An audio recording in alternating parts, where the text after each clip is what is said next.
Welcome back, listeners, to the Lust for Life podcast, where you'll be joining a girl on her journey to discovering the depths of emotional intelligence. This is your host, Tennessee Reed. Welcome back, everyone. It's so great to have you. Once again, it's amazing to be able to make these episodes each week. And I'm particularly excited about this week's episode. I've talked about it before, and I'll say it again. It's my favorite when my husband Jake joins me on these episodes. But this one is truly a very special one. And I definitely have proud wife moments with what we're about to talk about.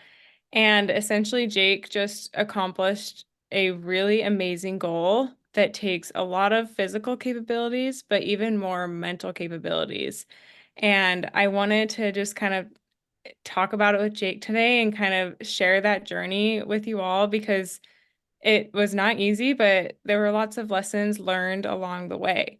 So, Jake, do you want to describe kind of what your goal was that you just accomplished?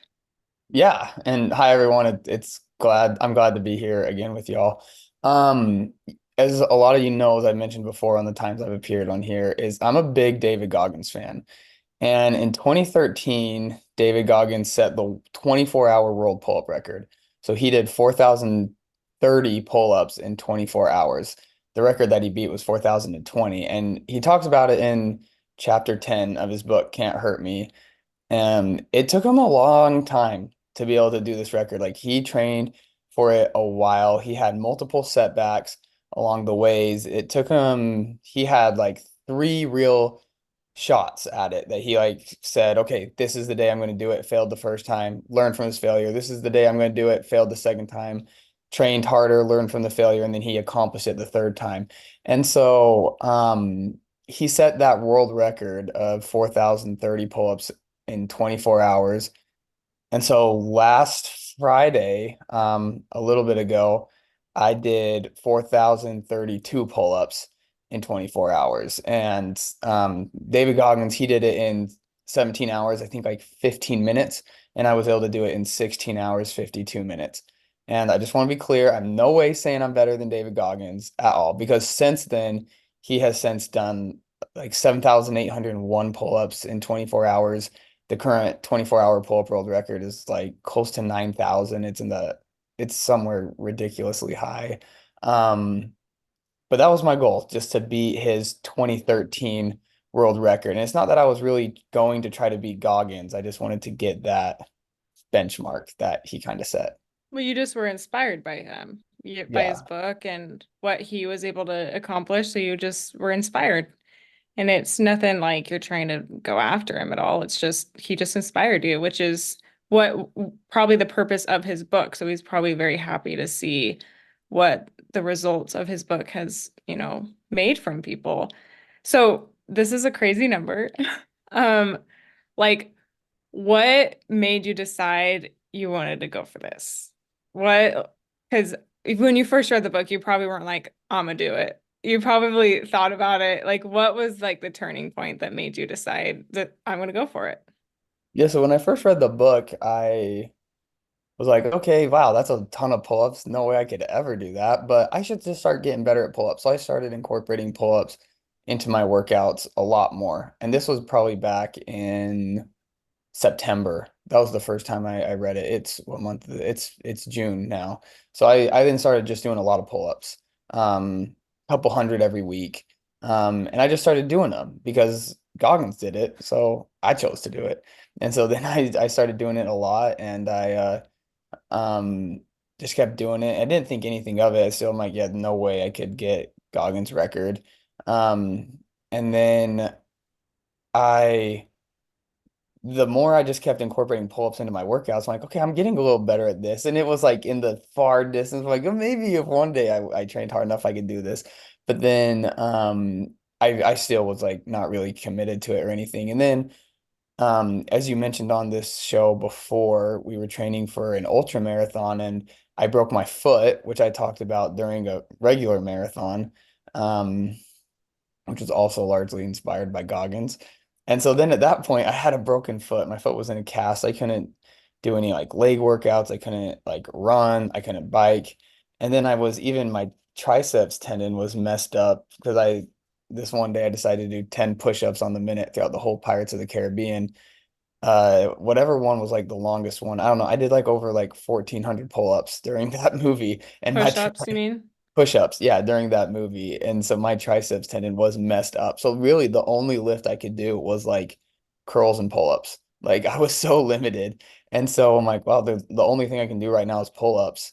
And I was so scared to set that like goal, like to like verbalize it. I put a statement out on Instagram saying I'm going to go for it because I kind of needed that to hold myself accountable to it to make it public. If I didn't make it public, I would not have done it. I would have backed out a long a time ago. I can promise that. But I was so scared to do that because I knew this is gonna be so much work. But I'm like, this is the only exercise I can do right now for at least 6 weeks while I'm in a cast or until my triceps gets better. And so I did that. So that was like kind of like the turning point of doing it. But like, And that was in what, February, end of February, beginning of yeah, March? it was in February, yeah. And so, but like why I did it, one, that's like a like we mentioned earlier, like I was just really inspired by Goggins. Like if I and for myself, like reading his book, I am now kind of I want to do thing. I want to really be able to callous my mind and I want to be able to discover like truly the depth of what I'm capable of accomplishing. Like if I never would have thought I could even run a marathon, and sure enough, I ended up running a marathon in February. So this like just keep being able to build on these victories of accomplishments of things I didn't think was possible.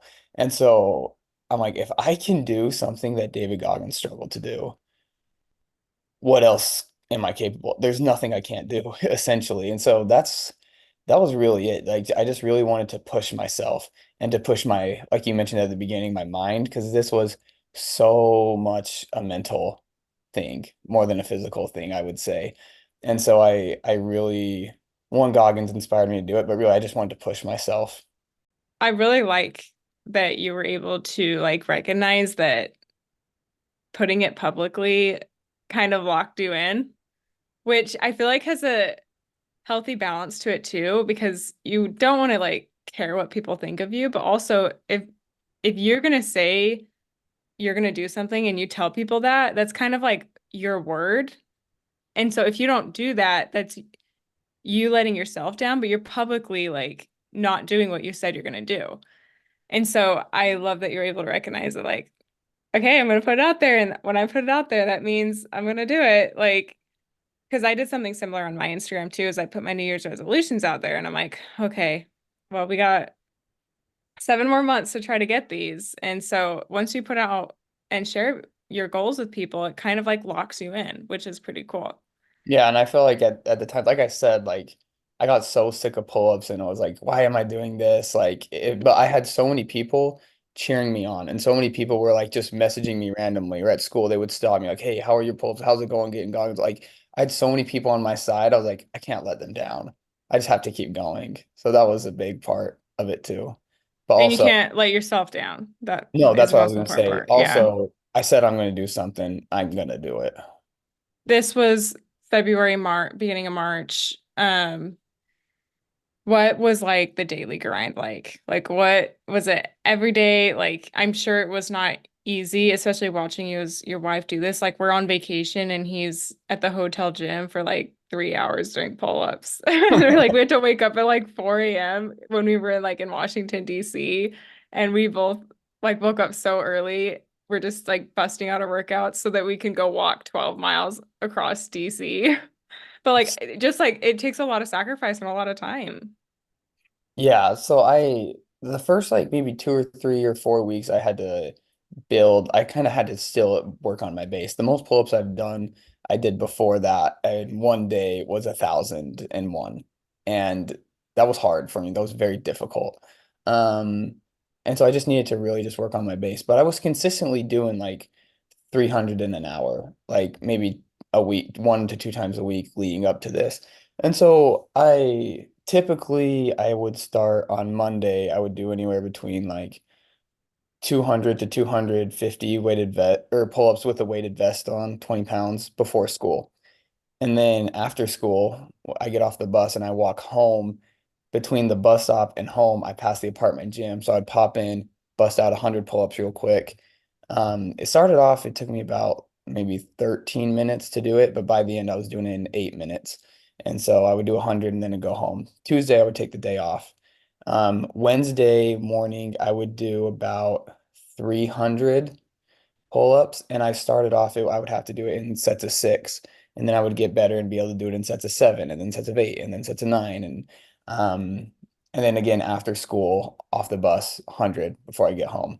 Same thing on Wednesday, like 300 in the morning, and again each week I'm trying to improve the amount of reps I do per set. I'm trying to raise that, so I'm constantly improving every single week. Like I never had 2 weeks where it's like the exact same rep scheme.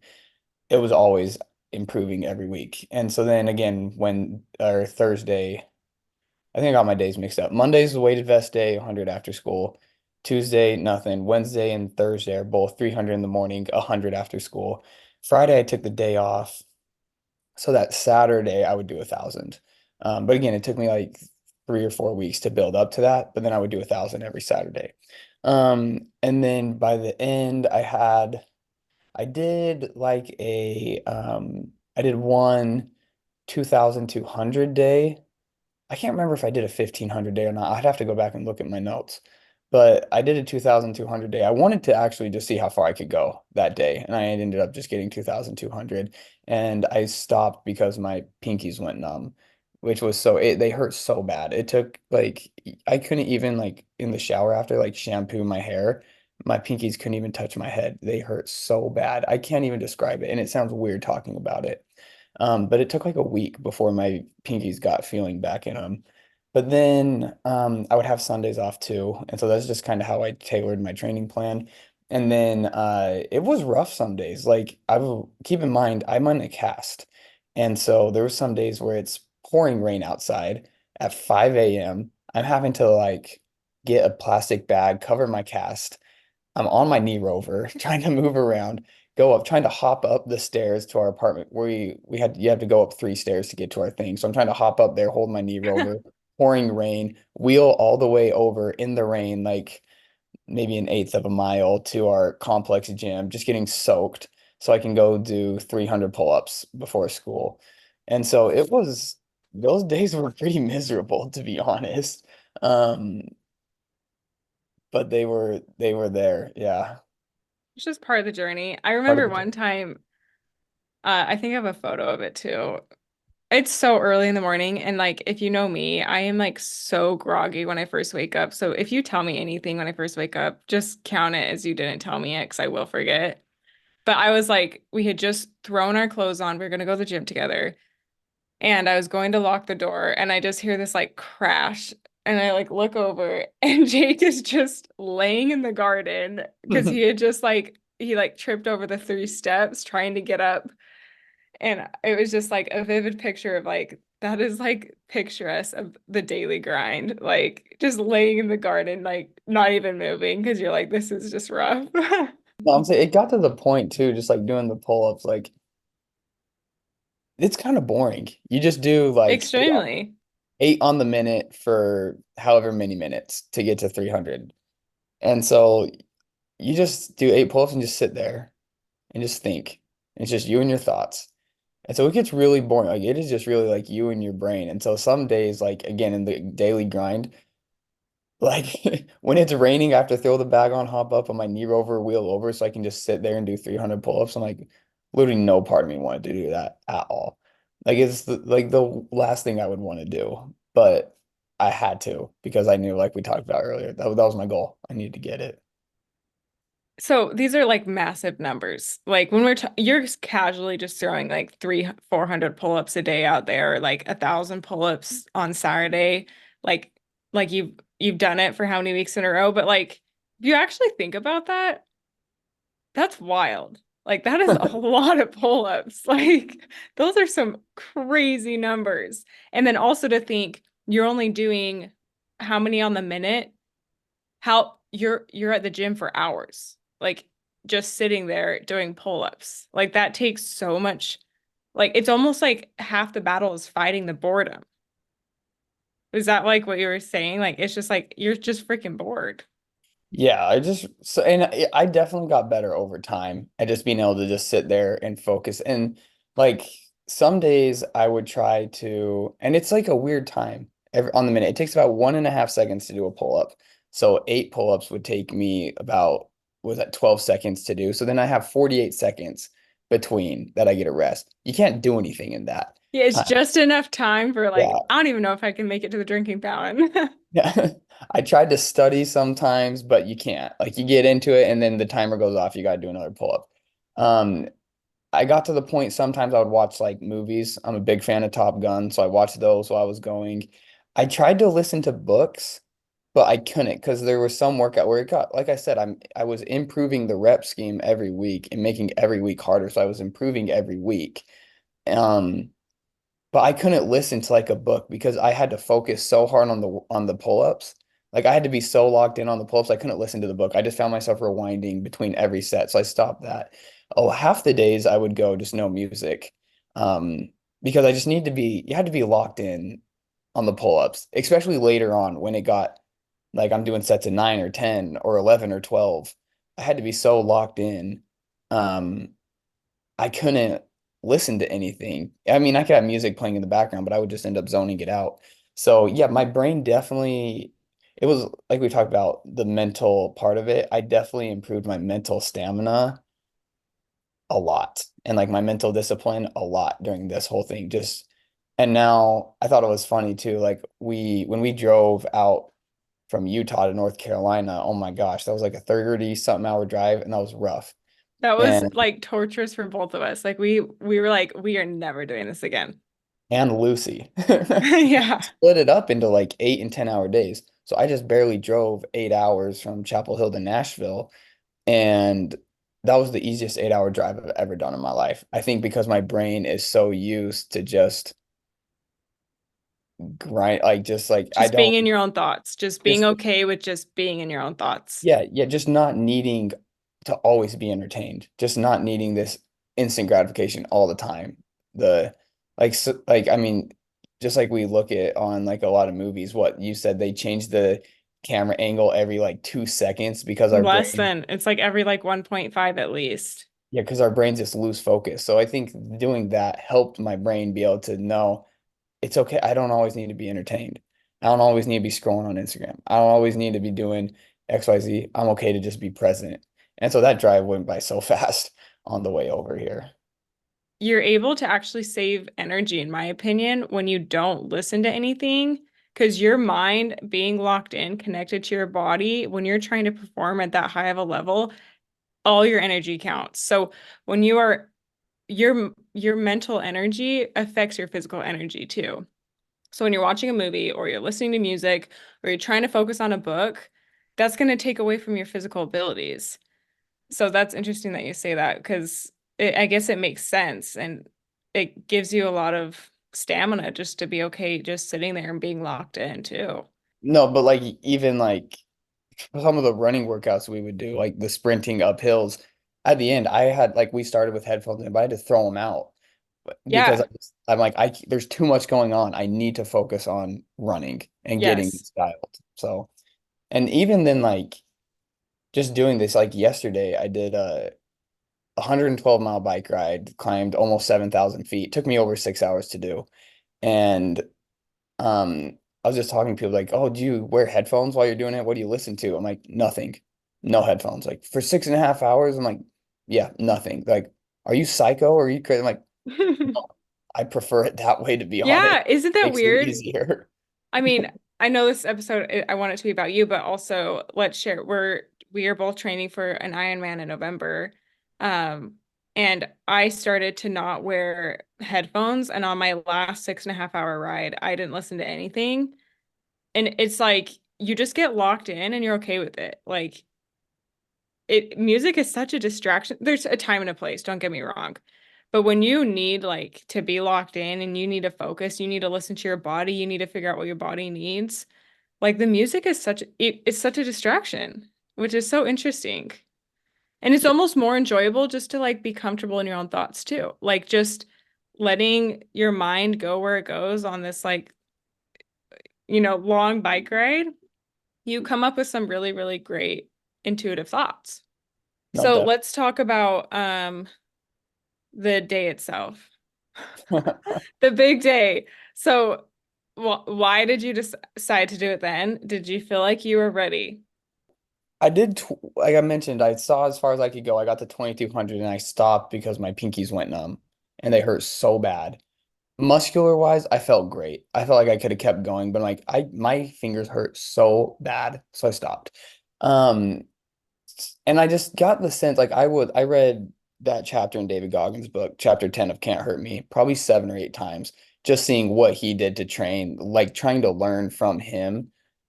And then I watched Truett Haynes' video. He set the world record last year. He did 88,100 pull-ups in 24 hours. And he also had a video when he beat David Goggins and got 4,100 in 24 hours.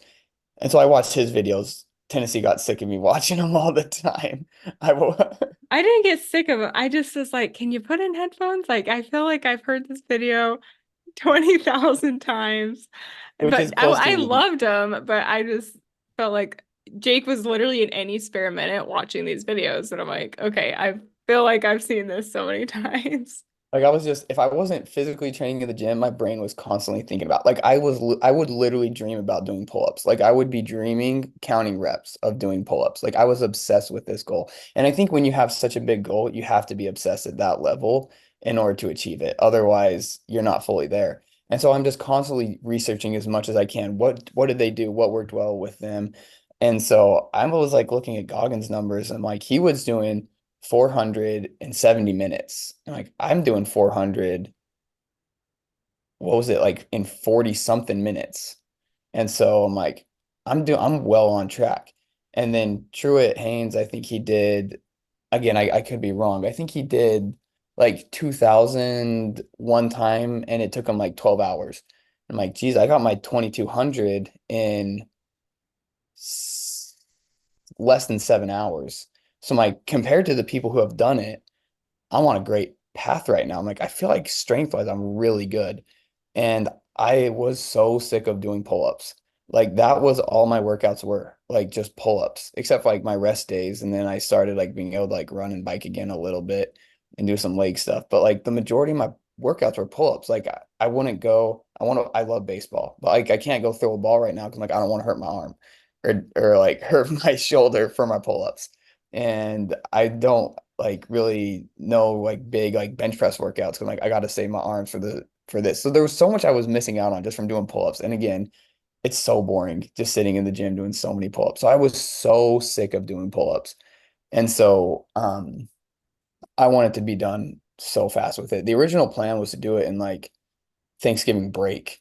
And so I I just looking at all the research, looking at my numbers, comparing them to them, I felt like I was doing really good and on a really good track. And so I we got out of school, we had a week off, and then like I said, I just drove out to Nashville. I'll be here for a little bit, just doing research with Vanderbilt's orthopedic department. But during that week, between I'm like, I'm going to do it this week. Like, I'm going to do it on Friday. Or at first, I thought I was going to do it on Thursday. That'll give me enough time to be able to taper, make sure I'm feeling great, and then do it Monday, Memorial Day, to honor all of those who paid the ultimate sacrifice for us. We did the Murph workout, which you start off, run a mile, do 100 pull-ups, 200 push-ups, 300 body weight squats, run another mile. Um, I haven't really done push-ups in a long time because of my triceps. And so that was in like fe early February was the last time I did push-ups. I just busted out 200. I was so sore from it. And so I'm like, there's no way I can do this on Thursday. That was the day I wanted to do it. So then we ended up pushing it back to Friday. Um, and so that's how we chose the day to be able to do it. We started, what time did we set the alarm for? It Probably was in the fours. it was in the fours. Early fours. Oh, it It was was like early. four. It was 4:20. It was Yeah, no, 4:25. I did 425 because I hate setting an alarm for 420 for reasons. And so I did Yeah. 425 and I set it for 425, but we got to bed late the night before. I was just I needed to get everything ready. I had all my food laid out that I would need, all my bandages, my wraps that because I knew my hands would get cut up. So we got to bed at like 10 something, so late, way later than I would have liked. I didn't sleep the best either. So we got up at 4:25. I just wanted to feel fresh when I started. So I even took a shower before, just so I felt good. I think I had some pancakes for breakfast probably. And then we then Tennessee drove us to the school. I got there at five something, and then I just went. Oh, I went to the school gym to do it because our apartment gym, the pull-up bar was really thick in diameter, and I reasoned with myself that's why my pinkies went numb was because the bar was so thick. The school's gym, I scouted it out a few times, and it was a no regular diameter pull-up bar. The only problem was it's like way 10 high feet off the tall. ground, and I'm 5'9", and so I had to really adjust it. And I figured, it's during summer break, no one's going to be showing up to the school gym. I was wrong. But so I had to move like the benches to get like it was like an 18-inch step up. I had to step up to grab the pull-up bar every time. So not only did I do 4,032 pull-ups, I did like 853 or however many sets it took me step ups on an 18-inch box. But then yeah, we got there at 5. I got everything set up and then we got rocking and rolling at 5 something. Tennessee left me, went and ran a half marathon, walked the dog 2 miles, and then went to work. And so while she's gone, I was just in there, just pull up and away. I had And let me just say, I would have taken work off, but this was such a spur of the moment. I couldn't take work off that quick, but I would have been there all day if I was able to plan ahead a little bit more. I just want to say that I would have been more than happy to sit there and help you all day long. So then, which I know you would have. So yeah, I got it all set up and just started going. I had it first the goal. I'm like, oh, I had this like movie lineup lined up. I've like had both Top Guns. Like I said, I love those movies. I was gonna watch Remember the Titans again, a great one. I think my friend Anders recommended The Miracle on Ice, the hockey movie. I've never seen it, so I had that one queued up. I'm like, I'm gonna be here for hours, like 16 hours doing pull-ups. Let's watch the movies, but. I just put on a little bit of music in the background. Like, I don't want to watch the movies yet. I'm just gonna get locked in. And I was just focused. Like, I had the music playing in the background, but I was just focused on the pull-ups. And so, um, everything went really good. And then, maybe was it around, yeah, I have all this written down somewhere. I should have grabbed it. Around maybe 1500, my pinky started hurting a little bit, but I had a great text support crew. I was just there solo in the gym. I mean, we had people coming in and out, working out at the school gym. It's just in the basement of the medical school. So really like there's no more than like 3 people in there at a time. But people were just going in and out, really just me. And so I'd be texting a few people just the updates they were asking for it. And so then like my pinky started hurting and I was scared from like last time this happened, I had to stop. And so then I just ended up just doing this big wrap on the pinkies and I got that situation figured out. Blisters would come, I would tape them up immediately because so that it just didn't get worse because I've had bad blisters doing pull-ups and those are no fun, but we wrapped them the second it came, would wrap it up and then didn't bother me at all. And then it kept going. Then at like once I passed the 2200 mark, I was like, sweet, this is like uncharted territory. Never gone this many pull-ups before. And I was like well on pace. I was doing 5 on the minute. When I did the 2200, I started at 6 on the minute. And so I decided to drop down to 5 to be able to do less in order to accomplish more So in the you're long doing run. 5 on the minute this whole Yeah. time. Yeah. Okay. And so that And when lasted you tried previously, that's when you're doing 6 on the minute for the 2200. And correct. then this day, you just full on did 5 on the minute basically the whole time. Yeah, I did 5 on the minute for 500 minutes, Okay. however many hours that is. So that was to 2,500. But when I got to like the 20, like 20, just over 22 or something, not much over 22, the weirdest thing happened in my shoulder. It just like locked up like my biceps tendon. So like I would be hanging from the pull-up bar in a dead hang and it hurt so bad I could not even initiate a pull-up. And so um, I think I took my first break at 2000. Um, and so then I had to take another one just right there at the 22, whatever. Went outside. our school gave us a first aid kit for summer, and it had 400 milligrams of ibuprofen. So I took those, drank some water, just sat outside for like 15 minutes, said some prayers, and then I thought I was done. I'm like, I literally cannot initiate a pull-up right now. Like I thought I was done. And that was hard. And so then I came back in, and sure enough, I was like a 15-minute break, and it my shoulder just miraculously was fine again. So I was able to keep going, which I was really scared of before.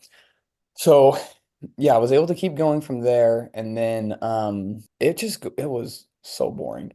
I then got to 2,500, and I dropped down to sets of four at that point because my muscles are getting pretty tired now. I just did 2,500 pull-ups. I'm getting pretty tired. Yeah, just more blisters, just kept wrapping them up. There was one other big, what happened? Oh, once I got to 3,108, I think my hands went numb. I'm like, what in the world? Oh, I was still like super worried about my shoulder. And then once I got to like 2,800, 2,900, I'm like, okay, it's gonna be fine. Once I got to 3,000, like I'm finishing this thing. I got 1,000 left, like I can do this. But then I got to 3,100, my hands went numb. And that scared me because I want to be a surgeon. You can't be a surgeon if you have numb hands. And so that like really freaked me out that they were just like completely numb. Like I couldn't feel them. Like I could still grip the bar and I could still do a pull up. I just couldn't feel my hands. So I just didn't want to make anything worse. So I went outside. This was right about the time you were almost off work. And so I went outside and I took an hour break, just hoping I could regain the sensation in my hands. During that time, I like looked up. I was at the school, so I had access to like I just logged in through their Wi-Fi into their whole library system. I was looking up tons of articles, tons of case reports, anything about hands going numb, doing lots of pull-ups. Shocker, there's zero articles about that. And after a while, I came to the consensus I will be able to regain my sensation. I think I'll be fine. It's very unlikely I don't, but I should be fine. And so then I just sat out there and waited for you to get off work because you brought some ibuprofen, um, I which brought I, some Gatorade, yeah, ibuprofen, a little more supplies. What else did I took Lucy out potty before I came, but I basically just came straight to go help Jake. yeah, because I was going to run out of fuel. And so, yeah, you brought all those extra carbs that I needed in order to like keep my energy going. Because again, at this point, I'm over 3,000 pull-ups. How long has that been? It was probably close to five. I've been doing pull-ups for like 13 hours, 12 Yeah. hours. And so at this point, yeah, so I was running low on my supplies. So then, yeah, you came, we went back in, and I'm like, I just decided like, whatever, my hands, I think they'll come back, but I'm so freaking close to doing this. We're gonna do it and we're gonna finish it. And so thankfully by lasting 5 on the minute for the first 500 minutes, and I didn't really take any big breaks, I was still like I was on a good pace to be able to beat Goggins' time. And that was like my goal. Like, yeah, it was a 24-hour record. So even if I got it past his time, it would still technically be beating that, but I wanted to like beat his time like that benchmark. Again, I said I wasn't really going against Goggin. Like I wanted to beat the benchmark that he set. Because he's done over 7,800 pull-ups. But so then I was able to bank a lot of time in order for me to be able to do that. So then yeah, started just doing 4 on the minute, and that went really good. We just started grinding it out. And then but those last like 900 got really rough. It was that was hard. If Tennessee wasn't there, like I don't know, like I don't know what would have happened. Especially because like 3,700 once I got to like 3,700, my shoulder started acting up again. And so I stopped, I took a break, walked around, came back. I did like 40 more and it started acting up again. I'm like, oh my gosh, I'm so freaking close right now. And so So like Tennessee, this whole time, so I actually brought ice. Wait, we forgot to say that. I brought my Stanley cup full of ice and I brought like just like plastic bags. And like I was so busy this whole time when I was there. Jake would do his pull-ups, he'd get off, sit down, and I would throw ice on his hands, like where that nerve is on your wrist, so that it could possibly just calm the nerve in his wrist so that he could feel somewhat. And then when his shoulder started acting up, then I would throw ice on his shoulder and I'd hold him there and I would like massage like the whole rest of the minute. And then he'd get back up, do his pull-ups. And the whole time too, I'm like doing the ticker. Like I'm also counting the reps with the little like counter. So I was so busy. Like this was the schedule. He'd get up and I would have the ticker and he would do his four pull-ups. I would do one, two, three, four. He'd get off. I'd grab the ice. I'd slap it on wherever I needed, massage wherever I needed, and then I'd get his drink with my straw and then like put it in his mouth so he could drink food or drink the water or the Gatorade. We ended up getting like a little bit of caffeinated Gatorade and I would help him drink the water. So like I was so busy this whole time. So that was our schedule from like basically the moment I got there. And like we did this like pretty much the whole time. During that time, honestly, it looked like Tennessee was working harder than I was. I was very busy. I Like was she very was. busy. I was so wrecked. Like again, like if it wasn't for her bringing the extra food, if it wasn't for the ice, I literally don't know if I would have physically been able to make it. Um, just because my shoulder hurt so bad. And it ended up getting to the point again, like those last 200 were so bad, but I had to keep taking so many breaks from that 3,700 to 3,800. Then my shoulder just finally just started being normal again, enough for me to finish. But then like I don't know, the last 100 it was still killing every single pull up. But I'm like, I am so freaking close. I am getting this. Like it was it was awful. The last part. I hated every second of it. During the whole thing though, like I think I had more thoughts about me not doing this, like not finishing it, then like I had so much self-doubt during the whole thing, which I I surprised myself being able to do it. Like I literally did not think that I would be able to do it. And like just being able to just keep going. And I ended up doing it. And I like literally like did not think I'd be able to do it until I hit like 39 3,980 pull-ups. And I'm like, okay, we can do And it's this. not like you didn't think your mind could do it. It was like you were kind of like, is my bicep tendon gonna rupture? Is my hands gonna fall off? Like that's why you were nervous. It wasn't that you weren't doubting that you had the mindset capabilities. It was more of you were kind of like, hey, what's my limiting factor here? Is it gonna explode? I feel like that was more of your reasoning for things. Yes, yes. No, definitely. So let's talk about the moment you hit it. Like what emotions were you feeling? I was like, even when I was at 4,024, again, I'm doing sets of four, and I looked it up. I ended up doing 883 sets. So 500 of fives and then 383 of fours. So I was at 4,024. I just still felt like, again, I can't describe how miserable this was.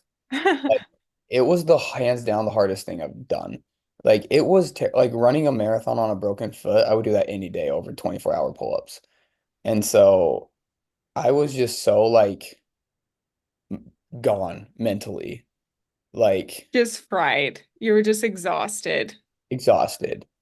It's like 10 p.m. right now. I've been up since 4:25 doing pull-ups.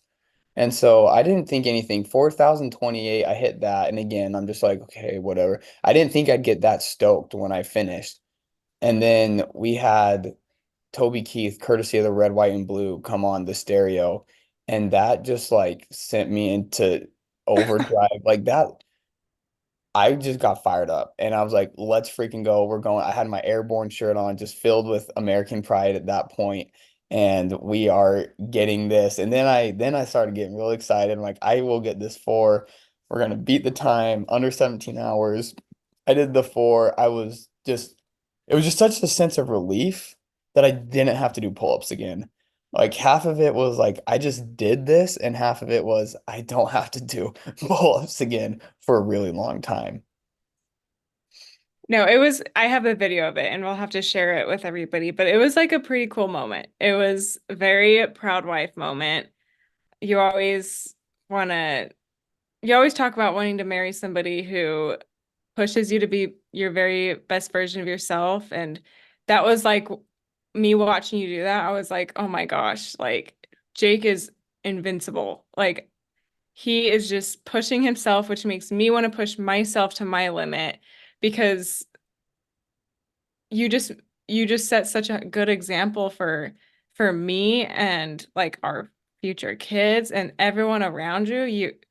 So many people knew that you were doing this, and by you actually doing it, you impacted so many people and inspired so many people. So like I was a little emotional too, because I was just like, hey, these are unfathomable numbers that you just pulled off. And then B, I'm like, I'm married to him? Like, what? Like, and so it was just like, I was just so proud to be able to like be a part of your journey and be able to, I was so happy icing your shoulder and massaging your arms and doing the ticker and catching a couple videos in between. Like, I was so honored just to be a part of like such a monumental moment for you. So it's pretty cool to watch. No, thank you. And you've done things that make me say the same thing. Do you feel like there were like kind of lessons outside of the pull-ups and the physicality of this, besides being mentally having that mental endurance? Do you feel like there were other lessons that you learned from this or that you want to apply to the other parts of your life or in the future? Oh, 100%. Um, the first one that comes to mind is I just thought one Saturdays I'm doing 1,000 pull-ups. It was near the beginning when I wasn't like when I couldn't do it. Like at the end I was doing it in sets of like 8, but I was still doing it in like sets of 6 at the beginning.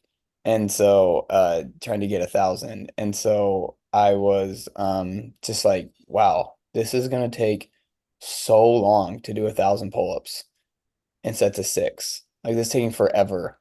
And I just thought like just with anything in life, if you look at the big like overarching goal, it's so easy to get overwhelmed and it's so easy to get that self-doubt.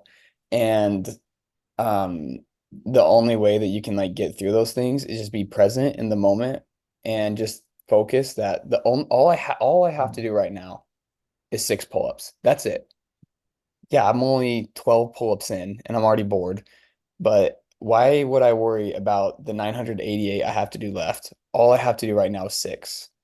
And so just by focusing on that and just trying to be as present as possible and locked into the moment as possible, that's how I was able to really mentally be able to get through it. Because you get so overwhelmed if I think, oh my gosh, I got 988 pull-ups to go, and like, oh my gosh, I still have 600 pull-ups to go. It's just a mental recipe for disaster. You can't think like that. You just have to focus on what you're doing right now and be present and give everything you have to make those 6 pull-ups count. And so with anything in life, like even like studying at school, I'm like, man, I got like a 3-hour study session coming up here. I'm just focusing on the one practice question I'm going over at the time. I'm not focused on anything else, just that one thing. I'm locked in, focused on that, and I'm able to give it more attention and more effort because my brain's not scattering and worrying about other things. And that's how I was mentally able to like, I guess, keep my cool a lot of the times and get through it. So that's one. And I guess that kind of goes along with the other one. It was kind of the phrase Anders coined for this whole thing was what he's used for before for his training. But with this, we said it just a lot, just brick by brick. Rome was built like brick by brick. And so just doing it just one step at a time. You don't hit a goal, a big goal in one day. You can't rush it. Or like 4,032 pull-ups in 10 minutes. You can't rush it. You just got to do it one step at a time. And that just goes back to this whole training. Like it's easy to look at the video and see, wow, he just did 4,032 pull-ups. What you don't see is the tens of thousands of pull-ups I did before, the hundreds of hours I spent doing pull-ups before, the 5 a.m. throwing the freaking bag over my cast and knee rovering over to the gym, just one at a time, brick by brick. Every little single thing you do adds up. So again, with like the big things in life, I'm just comparing everything to school right now because it's the only other thing outside of pull-ups that I'm doing. Like a big board exam coming up. You don't study for that at one time. It's accumulation of all the little things that do it. And then even when I was like doing my pull-ups and I had so much self-doubt during the pull-ups, I just kept thinking back like, no, I did this. Like I've earned like I have put in the work. I look back at all those quote bricks that I've laid before, all the 1,000 pull-up Saturdays, all the weighted vest pull-ups I did on Monday, all the when I was so tired getting home after school, it's like almost 6 o'clock, and I walk past the gym like I had doubts. I'm like, should I go? I don't want to go. Should I just go home? But no, I went and I still pulled up the 100 pull-ups. Every single one of those makes you stronger and adds up. And so I think a lot of times just looking back and just being able to just build from like know that you prepared, that gives you a lot of strength to be able to keep going. Um, and then also I kind of hinted at it earlier too. Like again, I did not think I was going to be able to achieve this goal on that day on Friday. I did not think I would be able to pull it off. Like not until the end. Like they do the win probability charts that you can look in like basketball or like any sport. Like ESPN generates it and it's fun to like start, oh, 51% UNC will win, 99% UNC will win, and yada yada yada. But then like my win probability was it like 20% the whole time. I did not think I would pull it off, but I just kept going. I just kept focusing on five at a time, five at a time, five at a time, five at a time. And I didn't think I could keep going, but I knew I could do 5 pull-ups. I didn't know if I could do 2,500 more pull-ups, but I knew I could do five. Got to the point I didn't know if I could do 1,000 more, but I knew I could do four. And so I just kept doing that. So again, when things get super overwhelming and you don't think you can do it, just again, just be present, focus on the moment, and do what you can do. Do what you're supposed to do at that time. And brick by brick, it'll load up and you'll finish the whole thing. Those are probably the three biggest, and they all kind of morph into one. Um, there's so much more though that just the being able to work so hard for a goal, like the dedication that it takes, like my mind right now, I like we talked about so much, I'm so much more able to just be present and to be able to like the amount of mental strength I gained from this was really beneficial for me. I don't need constant entertainment or anything. So those are just some of the big takeaways, but there was a lot of just like discipline to be able to be learned during this whole thing. Wow, lots of wisdom there. I love everything that you said, and I am able to look back at those moments and see like exactly where those lessons were kind of learned for you or implemented for you, just watching from the sidelines from this, which is pretty cool to be able to see your journey and then see your reflection back on it. That's pretty cool for me, and I've learned so much from you just watching you do this. I do have a question for you, and would you recommend if someone came up to you and was like, "Hey, I want to do this." Would you say go for it, or would you say maybe pick something else that's going to callous your mind? Like, what is your opinion on that? Because it's probably not healthy for your body, right? Let's be honest. It probably was not the best thing for your body, but luckily you came out on top. You were not injured. I don't know. What are you? I see both sides to this. What are your thoughts on it? Yeah, that's hard. And for anyone wondering about my hands being numb, it's been over a week. All the sensations returned except maybe 33% of my middle finger is still numb. My shoulder's basically back to normal. So I'm pretty much almost made a full recovery.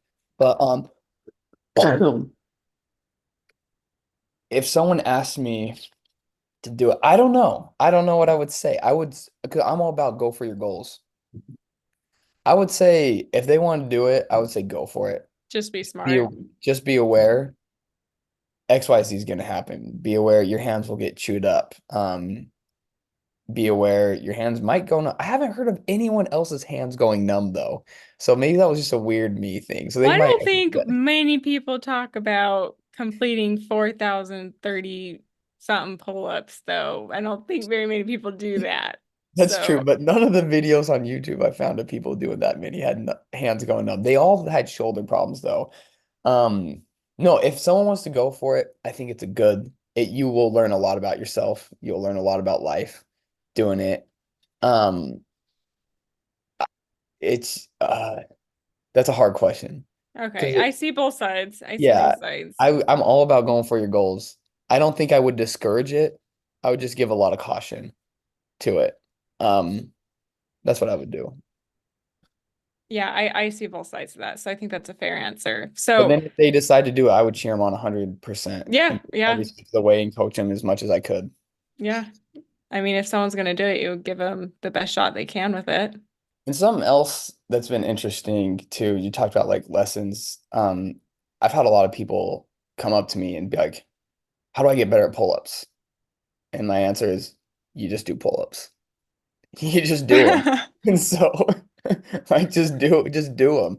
Just do what you can. And so like if you want to get better at something and you're struggling, because I was not the best at pull-ups. I had to build up so much, but I just did it. And so if you're struggling with something and want to get better, there's no like quick hacks. There's no fixes or like easy way outs. You just got to get in there and do it with anything. And so yeah, you suck at pull-ups. You want to get better at pull-ups, do some pull-ups. Don't focus on the lat pull downs or don't focus on curls or anything else to strengthen. If you want to get better at pull-ups, do pull-ups. Yeah, the other things might help a little bit. But if you want to get better at pull-ups, do pull-ups. In life, if you're struggling with something, then go out and do it. Like that's the only there's no easy hack around improving. You just got to face it head on. I mean, like you said, I feel like that applies to literally anything in fitness, and then also, not anything, but a lot of things in fitness, and then a lot of things in life. Like, there's these little drills you can do to be faster, but ultimately, the best thing you can do is just go run if you're wanting to get better at running. So that's an interesting thing uh, to think about is you just got to grab it by the horns and just do it. You just got to jump right in and just if you mess up, you learn from it and you get better next time you do it. Yeah, I agree. We try to complicate things way too much. And then it gets intimidating if people are And like, I see all these different exercises and twists and da da da da, and it's just like, no, stick with yeah, the simple RDL, stick with the simple like if you want to get fit, just stick with the simple exercises and just do them really good, which is yeah, interesting that you said that. no need in complicating things. Well, that's really cool that you were able to have this journey. I was able to watch it from the sidelines, cheer you on. You're able to do it. We were able to get a little bit of videos of you doing it. And then we're also able to document it in this podcast, which is pretty cool. I feel like we're going to be able to look back on this and be really proud. And we're going to be so grateful that we recorded this too, it's just such a cool accomplishment. And I just want you to know I'm just so proud of you from like the deepest parts of my heart. Like I'm so proud of you and I'm so proud of all you've accomplished and I'm really excited to see what you continue to accomplish. And I'm excited to be able to like document that and kind of just see what you do. You're going to do amazing things. So, Thank you. It means a lot. yeah, you're welcome. Thanks for Um, having me and giving me the opportunity to share. yeah, yeah, of course. Do you want to leave some final thoughts with our audience here tonight? Final thoughts. Don't let anything intimidate you. Like if you another thing I learned, like if you want to do something, you can do it.